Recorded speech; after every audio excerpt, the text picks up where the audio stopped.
That doesn't necessarily mean that those people didn't die. It just means that their story is told using this framework of the death of a philosopher.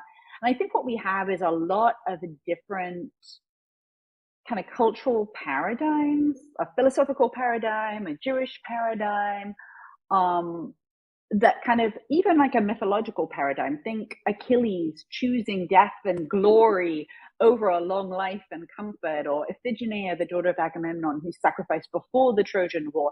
All of these countless examples, which would flourish in a culture where people die pretty young and people can die of just about anything all the time. And so all of these kind of cultural models of a meaningful death, which always involves sort of dying young or dying unnecessarily, these kind of shape what it means to die a good death.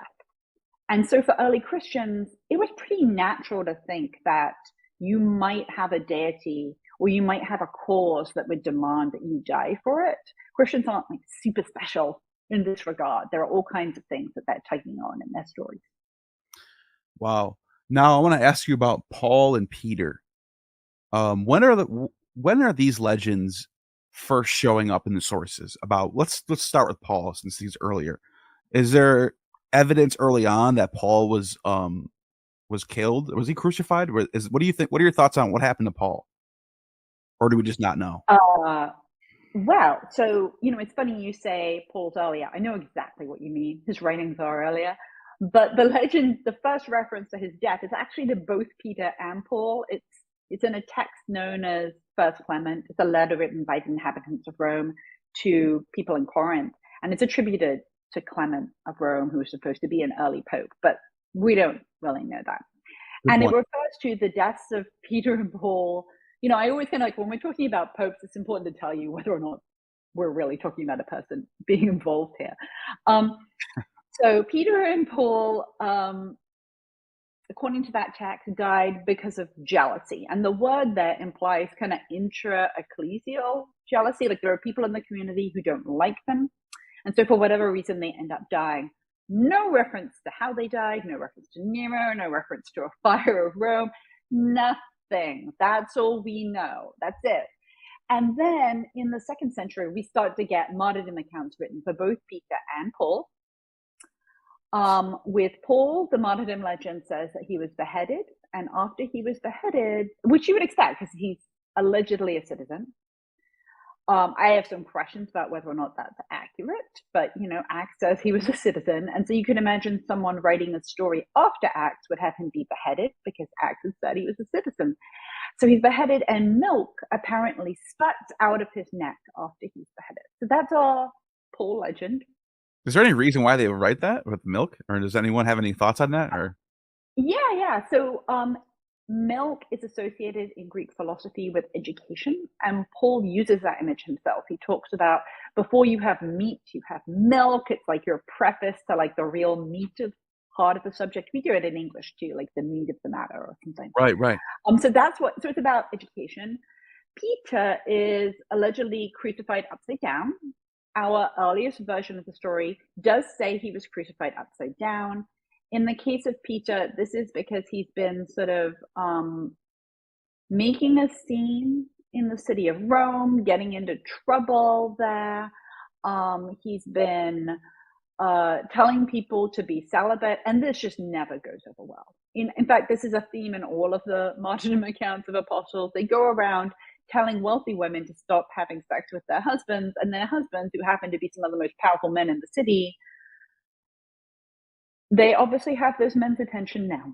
But that's not, I believe in Christ. That's, I'm telling your wife not to have sex with you. And now I, an impoverished fisherman, wind up in your courtroom. And stunningly, they're unimpressed by Peter in this context. So Peter does get crucified upside down in a late second century story. But if you heard at some point in your education or in church that was because he was too humble to die the way Jesus died, that is not what the text says. Instead, Peter gives this speech, this Gnostic speech about the reversal of the world and good and evil being flipped.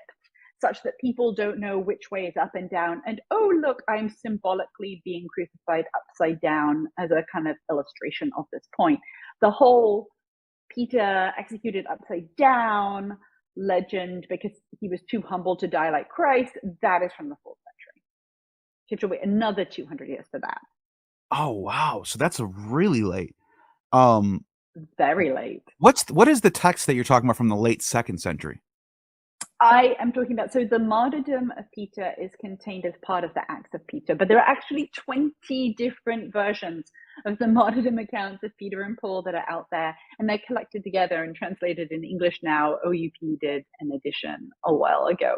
So there are a lot of different versions of this story, and none of them are written within 100 years of the actual deaths of those two people. Interesting. Now, what about the other early church fathers like Polycarp? What do scholars think about are these legit deaths or are also legendary? Well, I think, so I should tell you that there used to be thousands of martyrs whose deaths were placed in the 1st and 2nd century, thousands of them. And there was an organization of actual priests who spent a lot of their time trying to these people did not exist. We need to it's embarrassing. We need to get them out of our tradition. And so they did that over the course of 300 years. Now, someone like Polycarp was one of the martyrs that they think actually existed. We have evidence. There's a letter attributed to him. He's referenced in a bunch of other texts. So he existed. I'm sure that he did die. The story that we have, on the other hand, I personally think that wasn't written down for the text that we have was composed about 50 years later. And the text portrays Polycarp as dying like Christ. And I mean, what are the chances that one of the leading figures in the death of Polycarp would also be named Herod? Feels like a little too good to be true. So the text is hitting you over the head with these sort of miraculous events that make Polycarp sound like Jesus. They seem historically implausible to anyone with sort of a modicum of sense. This doesn't mean he didn't die. It just means that we just don't know. And sorry, you probably have to be okay with that if you're going to read the story. Now, I want to back up to what you said about there being thousands of these, and the church started to. What were you saying? They erased them, and they just decided that these don't make sense historically. So, what was that like?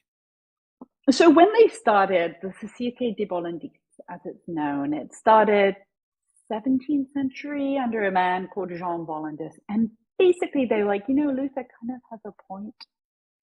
We have a lot of martyrs. Some of these people clearly aren't real. There are some martyrs out there that weren't even human beings. There was a medieval martyr who was very popular, and his story looks alarmingly like the story of the Buddha. Great story, not a real person. There wasn't a Christian martyr who was basically the Buddha. And these stories thrived in little local communities because they're often tied to a local legend. The saint is from that region, or they died there, something like that. And so they start kind of chipping away at these stories. And so they traveled around and they were sort of tell me your story. And then they would say, that's a dog. You're talking about a dog, So, and so they would decide which were just really improbable. And they pulled out hundreds of these. And then they basically whittled it down to a kind of small corpus of, I'm going to say, 30-something stories that they thought were written before Constantine. And you can go read those in English translation. But there are a lot of stories out there because martyr stories are like mushrooms. You go away and you come back and the room was dark and suddenly you have a whole lot of mushrooms. And that's what happens with martyrdom stories, that there's something happens and then the stories just multiply. So there are martyrdom stories for the jailers of Peter and Paul. So bear in mind, we don't really have an actual story for Peter and Paul for 100 years. that story multiplies 20 times. And then someone invents a story that the jailers of Peter and Paul converted to Christianity, were baptized in the prison, and they end up dying like martyrs. And no one really had a problem with writing these kinds of stories. It's us. So it's sort of like a genre. Like it's sort of like a way of making culture. I when you said that they're linked to local towns, I thought of one that I read before about Saint Demetrius of Thessalonica. And this particular, he's a martyr as well. I don't know. I don't see how he died, but he was only 35. But apparently the goddess Demeter, I'm trying to find what text this is. The source is Clough 2010. It just says that Demetrius was inherited his role from the pagan goddess Demeter. After the demise of the Eleusinian mysteries, Demeter is called in the 4th century, the Greek rural population had gradually transferred her rights and roles onto Saint Demetrius. And I'm just thinking, if that's true, it almost makes sense that because there's this location where this famous religion, Eleusinian mysteries, is taking place, and what better way to sort of bring them into the fold of Christianity than to say, by the way, Saint Demetrius is your link to us, you know? Yeah, the Eleusinian mysteries were really hard to shut down. So, having a Christian version of the Eleusinian mysteries, you could see why that's persuasive. Although, if you believe Brian Moresco, who wrote this book called The Immortality Key, there were substances in the rituals that, it feels like Christianity couldn't quite compete with. So, hallucinogenics and stuff. But when you think about these, I should say Brian's my friend. I think the book is really good. When you think about these kind of local martyrs and these stories, you could see that they were just sort of comforting to people. Often they're associated with local trade, and they did good business for those communities. People would come. There's a martyr. There's a lamp you can buy. There's a T-shirt. It's like going to a rock concert, and you're like, oh, maybe I'll grab a T-shirt while I'm here. So this was good business for people. And a lot of people liked it. They couldn't afford to travel to the Holy Land. They could go to this local shrine. They could ask their saint for healing. I think anyone who has ever experienced grief or friendship understands the allure of these stories. That just doesn't mean that they're historically accurate. Yeah, and my last question was about. Well, I wanted to ask: is it common for the Christians to convert pagan places into Christian, and do what are some prime examples of that, if you can think of any? Yeah, no, it's super common. And if you go visit Italy today and you take sort of a more kind of archaeological tour, everywhere you go that there's some huge church, you will learn that there is a Greek temple there before. So I was just in Sicily, and I was in Syracuse, which was once the capital of Sicily. It was the capital during the Greek period, during the Roman period. There were a lot of beautiful Greek and Roman temples there, all of which were converted into churches. So it's very common for Christians, once they have power, to take over religious sites. And this is kind of double duty for them. On the one hand, now you've made it Christian, those pagans have nowhere to go.